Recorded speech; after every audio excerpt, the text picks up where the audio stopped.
Welcome, everybody. Good day, my friends. My name is Tracy Repchuk, and I'm the host of Reach Millions TV, an entrepreneurial lifestyle and learning channel where I educate and introduce you to some of the greatest powerhouses in their fields. As an entrepreneur for over 37 years, I've had the good fortune to appear on Forbes over 27 times, speak in 39 countries, appear on television on NBC, ABC, Fox, won awards from the Senate, the Assembly, the White House, and President Obama. I've written 9 #1 bestsellers, and along the way, I have managed to reach millions with my message. And what I want is for you to be able to do that too, which is why I'm introducing you to people that can help you to find more leads, make more sales, and reach millions with your message. You can find out more about me at tracyrepchuk.com or reachmillionsacademy.com.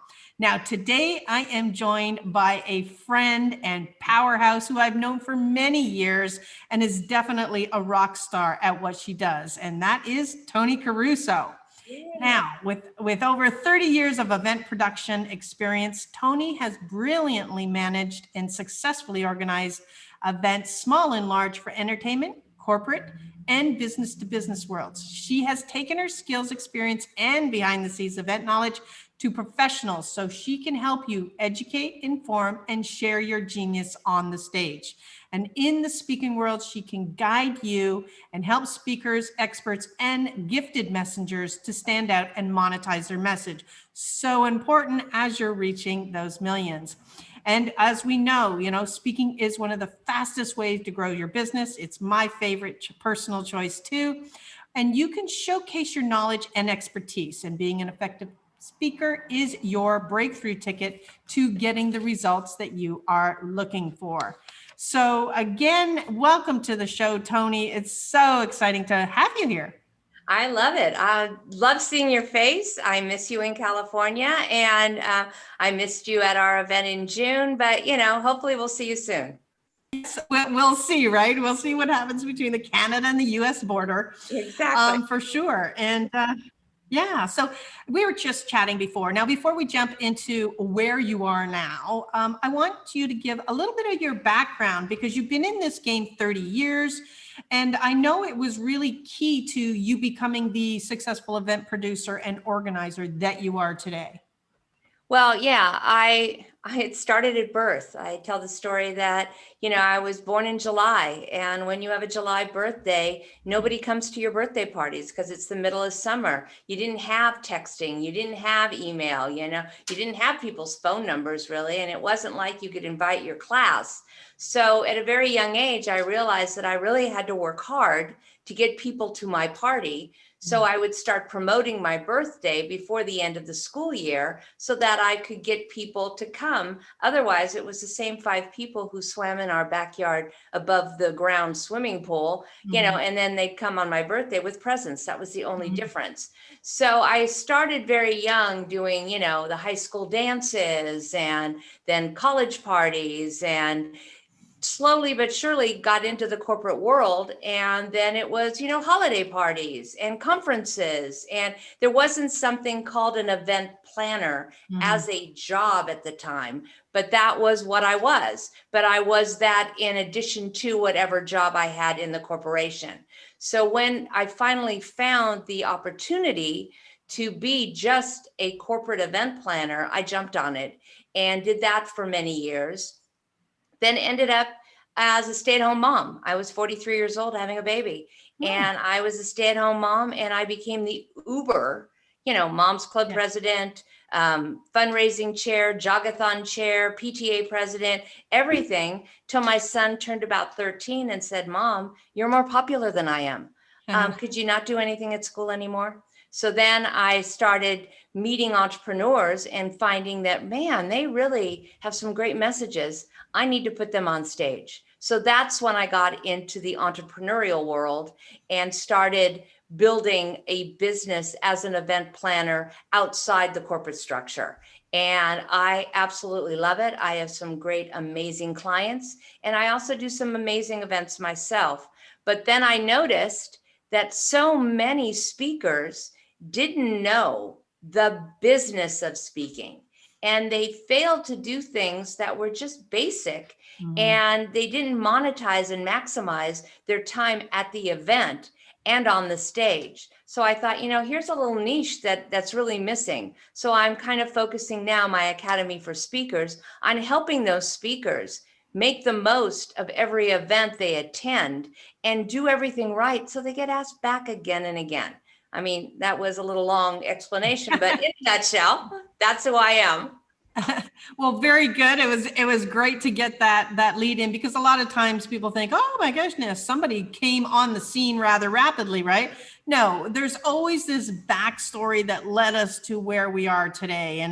And I think you touched on the answer to this next one, but I'm going to phrase it anyway. And that was, when the pandemic hit, speaking got shut down. I personally lost an entire year of hard-earned bookings. What pivot did you make, and tell us some of the obstacles you encountered? Well, it was interesting because it was going to be 2020 was my biggest year ever. I had huge events every single month. So not only, I don't really like the pivot word. It was more like, oh, I just have to redirect. So all my clients went virtual. And in that, some of the platforms they chose and to use were very difficult, and they were brand new, and everybody was trying to find their way. So you had to educate yourself on the platform, then had to educate the client, then had to educate the speakers, and then the audience on how to get into the event, how to maneuver through it, how to do a virtual expo. It was very, very difficult and very depressing, I must say. I am a live girl. I like live events, and the virtual world was just not my cup of tea. And I found that I didn't really want to work with my clients anymore. I mean, and it's not because of them, but it just was like an awakening that it was like, I want to do my own events the way I want to do them, because I know that I can have an engaging event virtually or live that's so different, and everybody's doing the same things and it's not working. So I literally got rid of or stopped working with almost all of my clients except one, and I'll keep him for the rest of my life. I love him.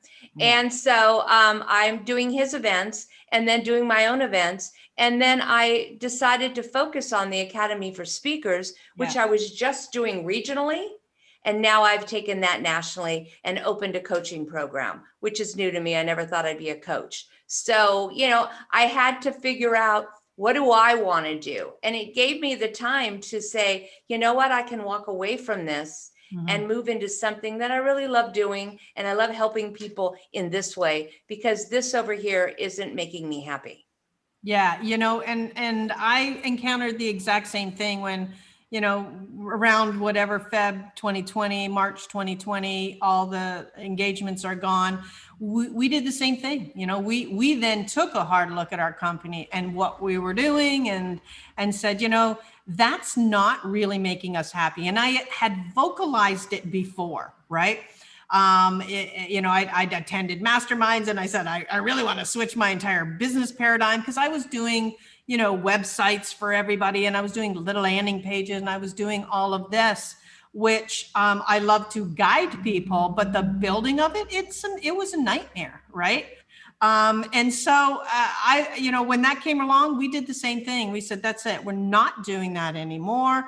We made a shift as well to various things. Of course, I also became the executive vice president of Be Connected, as well as just focusing on the things that I love to do. And I think that was a little bit of the gift of, if we can find that silver lining, is it forced me to look and to stop something because it was lucrative, right? I mean, why, sometimes you're like, oh, I don't want to stop that gravy train. But quite frankly, it was definitely better when it was stopped, at least emotionally. When you let go of something, when you're hanging on tight to something over here, when you finally let go of it, the other things just open up, and so many more opportunities have come my way that I never even expected, because I've taken that energy, Mhm. negative energy out of my life and that stress. And Yeah. now it's like, oh my God, yeah, I can do that. Yeah. Awesome. Yeah, I'd love to work with you, you know? Yep. Exactly. It was the same. I felt like 5 days after I made that hard decision and we started to complete all the cycles on our clients and not take new ones on, then all of a sudden that's where again the Be Connected came and approached me, and I finally became a part of that startup that I'd always wondered. It was just so cool. And now I, as you know, have moved from California to Canada, and we are still encountering a lot of issues up here. You know, we continued shutdowns, no interprovincial travel. We still have 2-week quarantines, yet the US seems to now be getting kind of this business as usual momentum. Tell us what you see happening with events kind of in 2021. Well, what I'm seeing is everybody wants to go live again. When we first shut down and we went virtual, I kept hearing oh, I love this virtual world. This is so great. I can speak in 3 different places in the same day. And I was like, my heart just stopped. I was thinking, oh my God, you know, I can't, we can't go virtual. I want live. And now I'm seeing after a year and a half, people are dying to get in the room, and the energy in the room. I just went to a Platinum eWomen event in June. Right. It was off the charts, the energy. I went to a luncheon 2 days ago. There were 50 women there, and it was amazing. Just the people, I think, are coming out. They're coming out kinder. They're coming out nicer. They're coming out more into who are you, and I want to get to know you better, instead of being in their own little worlds as it was before. So I'm finding it being not only more energy, but also an energy of more collaboration and connection than I have seen. Now, some states it's taking longer, like California. We can only have so many people in the room in certain areas. I mean, they're still a little strict, but Texas, I mean, I'm doing a live event in Texas in September 17th, full room capacity. I'm doing a live event in Atlanta in October, full capacity. So, you know, and people are looking like, oh my God, I want to be a part of that. I want to be in the room with you. I think that it's going to come back, and it's going to come back stronger, but I think the events will be a bit smaller. You won't see the 20,000 and the 10,000. You'll see the 200 to 500 kind of events, you know, because there are those people that are still nervous to get in the room, whether you have the event and whether everything is open and you can do it. It's the mindset of the people coming to the event. There is still a little like, ooh, there's going to be a lot of people in the room and they're not wearing masks. You know, you're going to find those people are not going to show up. Right. Your numbers might be down a little more. So your expectation needs to be a little bit lower. But my God, you can have 50 to 100 people and still have $1 million business. Absolutely. That's so true. And I mean, I think one of the biggest things I've missed for sure, obviously, other than standing on a stage and speaking live in front of people, is hugging. I am so not used to, you know, coming within a foot of you at an event and literally not hugging everybody that I see. I mean, I practically, you know, I hug strangers pretty much, you know, like, oh, we just met, yay! You know, I'm that type of person. It's driving, and I can't wait to get into rooms again where we can freely, you know, kind of engage. But it's funny because I'm not a hugger. Never happened. It just wasn't a thing Funny. within our family. And now I'm a hugger. It's totally changed. Oh, and that's cute. what's interesting is I went in January to Dallas to a eWomen luncheon. They were open and they were live. Wow. And I walked in, I had my mask and sunglasses, and I walk in and the woman goes, hi, I'm sorry, I don't know you. And I went, oh, my name's Toni Caruso. And she says, oh, I just can't tell without the mask and the sunglasses. And I looked around, I went, oh, no one's wearing a mask. So I take the mask off immediately, the sunglasses off. And this other woman walks up and reaches out her hand and shakes my hand. And I shook her hand and I stopped. And I looked down and I went, that's the first hand I have shook in a year and a half. Oh my goodness. It was just incredible with the Yeah. feeling. I still remember it Yeah. because that person to person touch that we just don't have. Yeah, I agree. I mean, when I am so not used to that, even that moderate handshake, right? The reach out. I mean, putting my elbow up, it's just the weirdest thing I've ever, they ever came up with, but I guess it was something. But so what are you telling then speakers right now to prepare for in general as we're moving forward? Well, I really think they need to be prepared. I mean, Sandra Yancey always says, you need to be prepared. So when the opportunities come, you're prepared. So do you have your one sheet? Do you have a headshot that is at least 18 months old? I mean, a year is perfect, but my biggest pet peeve is when I have a speaker step on the stage and they don't look anything like their picture. Their picture's 20 years old. Now, that doesn't mean that, oh, I want a certain type or a certain look on my stage. What it means is you're showing your authenticity. If I, as an audience member, sees your picture on a brochure and on an event page, and you walk on the stage and you don't look like your picture, you're telling me that you're lying to me. It's a nonverbal communication. So go out and get your headshot, get your one sheet, find 3 really juicy topics. I tell them, what are your clients' 10 pain points? What are their pain points? And how are you uniquely qualified to solve those problems? Pick 3 of those and there's your topics, and have a really good one sheet so that you can get it out there and you can start pitching yourself to the event planners and the event hosts, because we are going to open in 2022 massively. You cannot even get a location for your event right now in Texas, in Florida, in 2021, totally booked. And 2022, people have pushed everything out. So those dates are taken as well. And think about all the weddings that take the hotels and those everything's been pushed out. So if you're planning to do an event, you need to schedule it in 2022. If you want to speak an event, you need to have everything prepared and ready and have your 20-minute, your 45-minute, your 60-minute talk in the can, ready to go, a really juicy offer, a free gift. Get all those things together now, because when it all comes back, you're going to be ready and you're going to be able to just knock it out of the park. Awesome. I love that. Now, where are we moving forward, do you think, on Keynote versus pay to play versus just split platform selling? I believe that the pay to play is kind of where we're going, because events are so expensive that event people like myself, we do a pay to play. So, but you need to know what your return on investment is. What's your ROI? If you cannot tell me that you can close 20% of the room with a $2,000 offer, you have to know your numbers. So that is the pay to play the way to go for you.